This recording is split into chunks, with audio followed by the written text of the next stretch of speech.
Hi, everyone. I just want to thank you so much for joining us this week. We are so excited for you all to be here. This past Monday, we discussed how to build your resume. If you want to find more information about that, you can just go to our website and it'll teach you how to create and strengthen your resume. You'll find the link to the video from our website. And tonight, we're going to talk about how to stand out for colleges because colleges receive so many great applications, which is why it's important to make sure you will highlight who you are as a person. Everyone has their own story and their own personal obstacles they've had to overcome and use as their drive towards success. Now we're going to hear from some of our team members and do a quick introduction before we talk about tonight's topic. Okay, hi everyone. My name is Steven Herrera Tenorio. I'm a rising senior at Duke studying statistical science and minoring in sociology and German. My future career goals is to be a professor, possibly sociology or statistics, and just a couple of scholarships that I received throughout my time. The David M. Rubenstein Scholarship, which is a full ride at Duke, and a couple more that I don't want to list off all. Hi everyone, my name is Taylor Medlock. I just graduated from Barton College with my Bachelor's of Science in Biology. And I also want to be a professor in the sciences. But some scholarships that I received they're mostly academic. One of my largest ones actually came from being a part of the Honors College at the college that I went to. Hi, everyone. My name is Sosie Bowman. I go to UNC Chapel Hill. I'm a psychology major on the pre-medical track, hopefully becoming your future physician. Some scholarships that I received and continuously receiving are the John McInnes Scholarship from Stanford, and then I received the People Helping People Scholarship from the North Carolina State Employees Credit Union, and I'm also a McDonald Community Service Scholar at my university. Hey guys, I'm Caitlin. I go to ECU, always repping. I'm elementary education major, and hopefully I will teach for a few years and then one day become a principal. So I'll go back to get my master's. A few of my scholarships were local ones, so those were just for my freshman year of college. Also, one of them was John McInnes, like Sosa. And I also have 2 4-year scholarships. I'm a Maynard Scholar at ECU and then a Golden Leaf Scholar, which is one of the North Carolina State scholarships. All right, now that you've met our team, before we get diving into our topic, just a disclaimer, we are not professionals. We don't get paid to do this. We do this because we want to help you all out. So take our advice with a grain of salt. We're just doing the best that we can. But to start us off, Stephen, if you want to start talking about selectivity in the college application process. Yeah, so this video is kind of focused a little bit more on, the discussion of selectivity, just seriously, like how to understand the landscape of the college admissions process. I think in general, it is extremely competitive, especially the more extremely selective schools in the area like UNC, Duke, NC State. It comes down to, more, it is, the whole process is really holistic, but now it's coming down to very, very small things that, just students aren't generally aware of. In general, the things that they consider within the college admissions process, I'll just go ahead and list them out, are your transcripts, so your grades, like, how well you did in them, your GPA, your class rank, your senior year courses. So it is important to let colleges know, and it also is required, like, to let them know which courses you're taking in your senior year. So you definitely do not want to take an underload unless you feel confident going into the college admissions process. But even for someone like me, like, I made sure that I was taking really hard courses my senior year. The next thing, summer activities. So if you did anything that was impactful in the past summers, it's really important to mention those things. And the next thing, standardized tests. They look at your ACT or SAT scores. Some of them, depending on which school they are, might not require them because of coronavirus. And those are things that you'll have to look up specifically within each school's policy. Your essays. So in the common application or whichever application your school takes, they do look at an essay. An essay is a very special component. We'll talk a little bit more about that later throughout the summer. Recommendation letters. from your teachers, guidance counselors, anyone that knows you very well and can speak about you and your skills. Interviews. So this is definitely dependent on the university and how available they are to interview students. So I know for me, at least, I had to do an interview for Duke and for other really competitive schools. The next thing, extracurricular activities. So if like the clubs, the sports, everything that you do after school, that's important to mention. And then special projects. So, if you did something really cool in your community, let's say you were an Eagle Scout or something like that, or you did Girl Scouts, like that's something really important that you want to mention and that they'll take into consideration.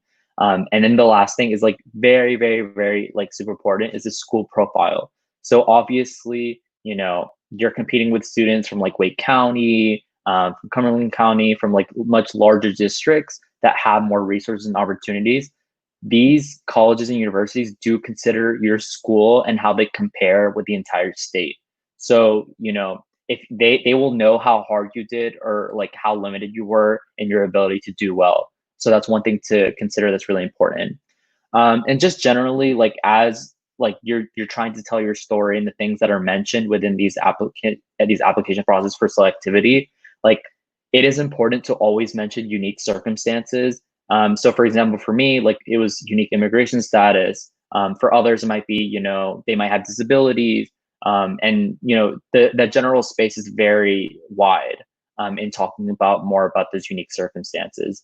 And I just want to generally give like a really quick tip, like as you're making yourself aware of like which colleges / universities you want to apply to, you definitely want to ask questions directly to the school if you're not sure exactly, if that's the program that, you want to apply to, you want more information, or, if you're applying and financial aid is very tricky depending on your situation, you can also ask those questions too. Yeah, Stephen, I have learned, especially when going to a private school, always, always, always ask financial aid if there's any more money they have, any scholarships that students haven't applied for. A lot of times the answer will be yes, and you may qualify. And again, I just want to reiterate, it is so important to brag on yourself. I went into the college application process and was very uncomfortable talking about the accomplishments that I had in high school because like, I don't want to sound like I'm bragging, but do it, paint yourself in the absolute best light. And Sosa, do you want to talk about how first generation low income students kind of fit in with this? Yeah, so to talk about what it's like to compete in the college application process when you're a first generation or low income students, the reality is that a lot of times students who relate to this pool, they tend to not really have parents or support systems with the necessary information needed when applying to college. So it makes it more difficult, of course. And then also the reality is that you're mostly concerned with other priorities that are surrounding your situation, whether it be at home, work, siblings, just a lot of other things become a little bit more important than figuring out the college application process. So to give an example, just to make it just a little bit more clear, for example, let's say student A has a 3.5 GPA, average test scores, and it's on a school sports teams. Then for student B, they have a 3.9 GPA, extremely high test scores. They're president of a student club, captain of a school sport, and volunteer twice a week. Who do you think will have an easier chance of gaining admissions? What if we tell you that student A has a single parent, they work an after-school job, and they have a sick relative, while student B, their parents are doctors, they attended the school that the student is applying to, and they've never worked a job. So this kind of to show you like different situations, different home factors definitely add into the college application process that can make it significantly harder and more of a struggle for students who are first generation, low income, or just identify with struggles like that. So yeah. And again, I think it's important to talk about your personal story because not everyone comes from the same background. We're all different. I don't understand a lot of the struggles that my friends go through, and they don't understand some of the stuff that I've been through. So to talk about your actual experience, not just in school, but, your outside of school activities as well, or things that you've gone through is really important and can make you stand out. So we're going to talk about personal narratives now, and just want to remind you that you can ask questions live. So feel free to type in your comment and ask us any questions that you may have. But I'm going to hand it over to Caitlin. Yeah.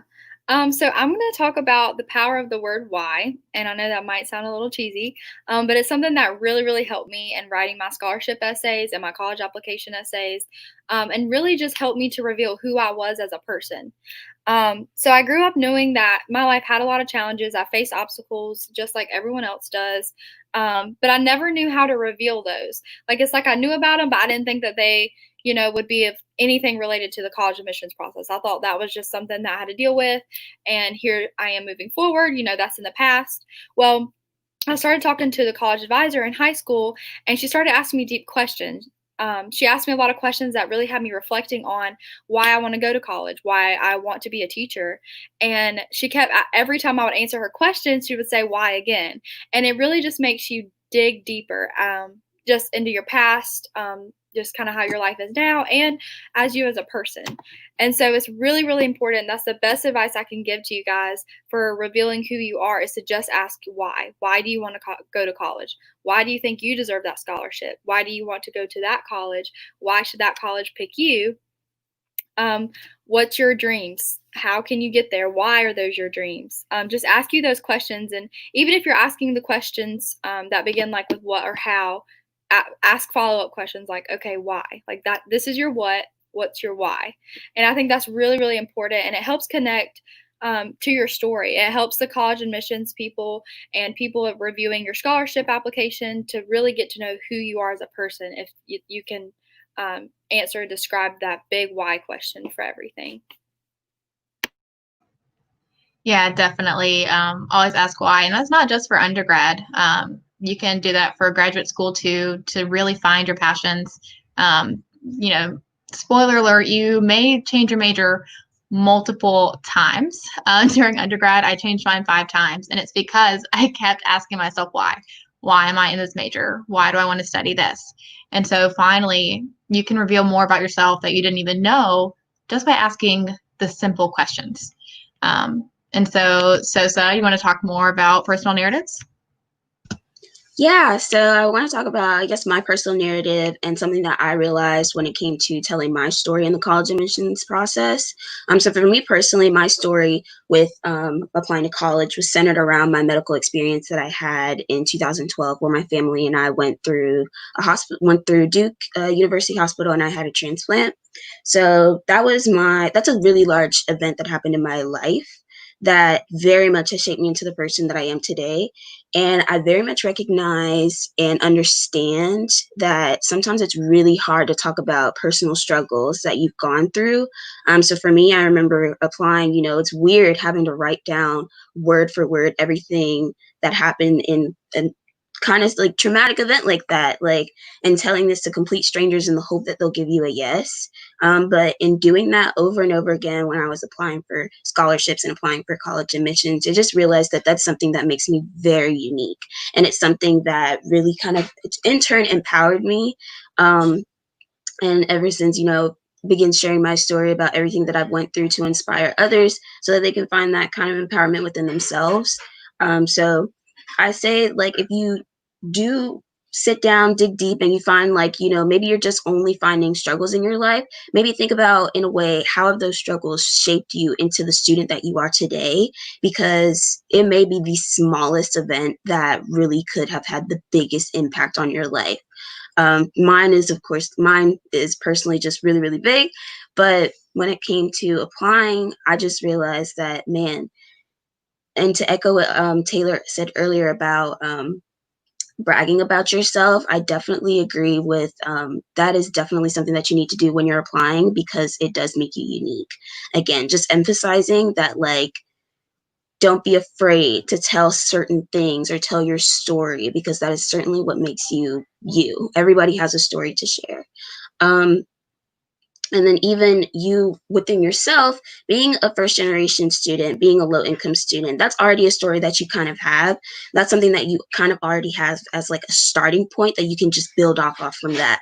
So again, just taking that time, sit down and reflect. And definitely during these periods like this, sit down and think, okay, what from being able to identify as a first generation student, how has that impacted me? How has being a low income student affected my education experience, my personal experience? And even how is this affecting my college admissions process?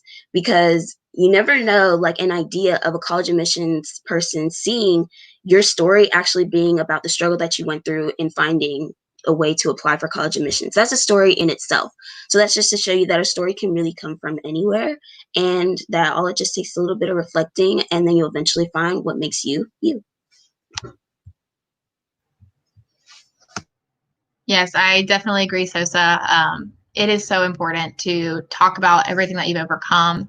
If you are a first generation low income student, there are college essays that you have an advantage already at writing because, maybe you started at a low point, but you've overcome so much already, and that you want to attend this college now. And that is amazing to keep that in mind. And of course, don't assume that someone just knows something about you.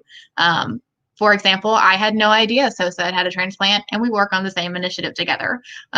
So, it's interesting to hear that about someone that you work with on a regular basis. So make sure you explicitly state things during your interviews and things like that in all of your applications. Stephen, I think you have some more personal narrative stuff to talk about. Yeah, for sure. I think, the two stories that were shared from Caitlin and Sosa are really important, because these unique perspectives they come from where we live, This is from Sanford Lee County, and this is the reality that it is for some students. I think for me, I immigrated from Guatemala, very strong roots in my Latinx identity, and that's just what I knew about myself. I knew those things were really close to my experiences and how I saw the world and my perspective. And sometimes when I went into the application process, I really had an interpersonal experience with not only myself, but my educators, my friends, my family members. It was really much so, like now this is the time where I have to prove all the work that I've done in my entire life is going into this one application. It's my future. It's what I'm going to do after high school. And I really want anyone that's looking at this video to, just kind of sit with that, it's been almost 12 years of hard work and dedication. And you need to recognize that. You sitting in through class, you sometimes arguing with your teacher, but it was for a good cause, you wanted to explain your perspective and you wanted to make sure it was heard from other people. Now, this is a moment where you can really reflect on your entire life, think about why is education important for me? Why is it that I want to go into this particular major? For me, I applied environmental science because I recognized that in Lee County and Sanford, we had a coal ash dumping site, and that was really particular on, health hazards that occurred for predominantly low income, Black and brown communities. And, I really resonated with that experience, growing up for me, and how I really wanted to change that. So, it's really important to recognize what you're capable of and what you can do and what your voice can, make in change in the world that we have today. And that kind of is why we've gotten to this point with our initiative, because, we really do care about having a civic mindset and continuing to push for better change into our communities. And not only that, recognizing it, but also doing action towards them.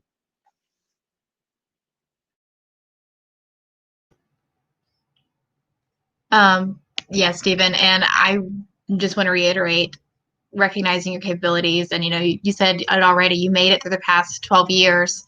Oftentimes we are our worst critics. And so try looking at yourself from someone else's point of view. So a parent or a guardian, a loved one, they will oftentimes be your best praisers. So like for me, I try to imagine myself from my mom's point of view because she's always congratulating me. So I'm like, okay, what would my mom think? And that's what I try and write on my applications. And then Caitlin, if you want to talk about how it is being from Lee County. Yeah, so real quick, I just want to add back on to something Stephen and Sosa both said. They really emphasize the importance of using your obstacles to empower yourself and to put yourself out there. And something that I didn't really mention earlier was whenever the college advisor was asking me all these questions about why I wanted to go to college, and it was like, well, I'm my first in my family. You know, I come from a low income. I want to do better for myself and for my future. And she again hit me with the, okay, why? Why teaching? Well, I've always wanted to be a teacher. It's easy, you know, that's the easy answer. She's like, why do you want to teach? Why do you think you're going to be a great teacher? And that's really when it hit me. I was like, oh, I can use like my hardships and my obstacles and help my future students to achieve their biggest goals and achieve their dreams. And I think that is such a game changer. Like, seriously, just take this time and reflect on your why. And I swear you will open your eyes so much. And then so talking about being from Lee County, obviously everyone on the team is from Lee County. That's kind of how this initiative got started. We really love our hometown. We want to see it grow and change. We want to help our community. But we all know Lee County is very, very small. I did not realize how small it was until I came to college and had a lot of friends from like Charlotte and Raleigh, Greensboro, and I really was like, wow, okay, this Sanford really is small. So being from Lee County, we really don't have as many resources compared to these larger counties. And so it definitely kind of gives us disadvantages in some areas, but in some areas you can use those to your advantage. Use your small, tight-knit connections and your networking, and you really bring a new perspective to colleges. They love that you're going to have this small southern town perspective and just, you know, kind of your upbringing. And it kind of is another way to make you stand out on college applications coming from a small rural community. So definitely not only think about it as a negative thing, but use it to your advantage.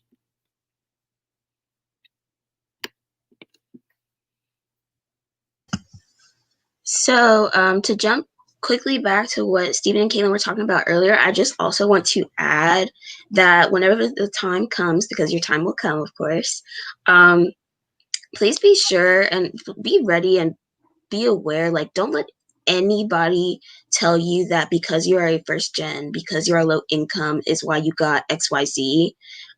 Those people, unfortunately, are out there.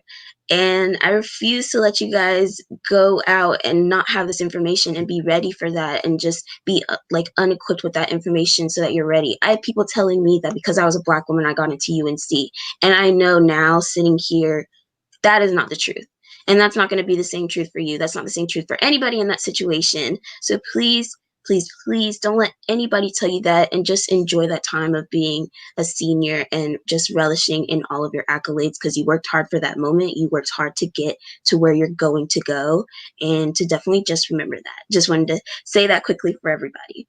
But then to go into the importance of diversity and inclusion, please know, like, this is your space.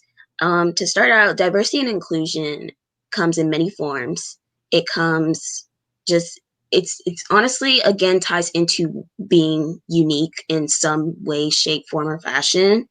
But for me, I found the diversity and inclusion of a university or college that I was applying to definitely important. A cool thing that sometimes universities do is they'll have specific weekends or certain events for people who come from or identify with something from your background, where you can come and congregate and have that experience together. So for example, UNC has Project Uplift for rising juniors, that you can go to UNC and spend like 2 days and experience, like, I call it minority UNC, but like just a lot of culture on UNC. And then Elon, whenever I was applying, they had their Phoenix Fusion weekend, where a lot of minority students were able to come and spend a weekend. And these are all completely free. I kind of think of them as a way that colleges, like, I guess, wine and dine. And I just thought of it as a way to just enjoying the ride when deciding on where I was going to go for the next 4 years. And then, of course, inclusion as well. Inclusion is incredibly important. it's important to have safe spaces for people who identify with a specific community as well. And you want to make sure that where you're going to be going for the next 4 years, if you identify in a specific community, that you have that space as well as you have a voice should anything arise in that community while being in that space. That is so important, that I've found, especially with recent times. It is so important to like have that community as well. We have what we call Black UNC at UNC. So that's just all the Black people at UNC. And truth be told, like that's my experience at UNC. I spend so much time with a lot of Black and persons of color on campus. And then also I make sure to like also have experiences with our white counterparts as well personally. So I just find it really, really important that you make sure you're taking that into account. If that is something that is important to you, definitely do your research as well.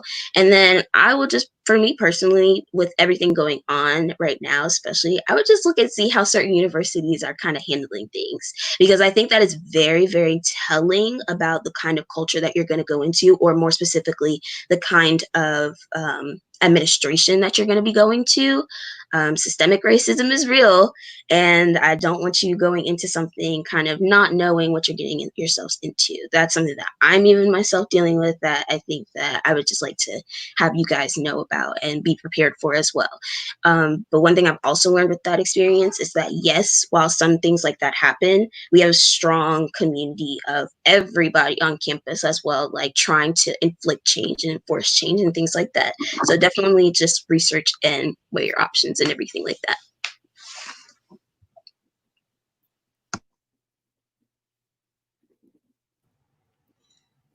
I mean, I can't even like add on to anything Sosa said, except for like extra snaps and applause and all of like everything that Sosa said. If you just need to like replay that, I would recommend doing that to just have it in your brains.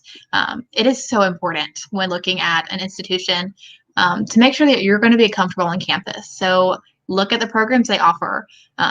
Again, we want you to brag on yourself and paint yourself in the best light, but don't put out all your effort into a school that isn't what you need. So make sure you do your research. Only apply to schools that you can truly see yourself at, because hopefully you'll spend the next 4 years there and you won't have to transfer. But that is a common thing too. And know that that's okay. I don't know if that's one of our video topics, but it's okay if you figure out that the school that you chose is not the school for you. I know I have so many friends that transferred to the school I was attending and away from the school I was attending. So it's totally okay. It is normal. And don't let anyone else label you. You know who you are. Don't let anybody tell you differently. People will judge you no matter what you do. So be yourself, brag on yourself, and get into some great colleges. Okay, do you all have anything else to add before we conclude?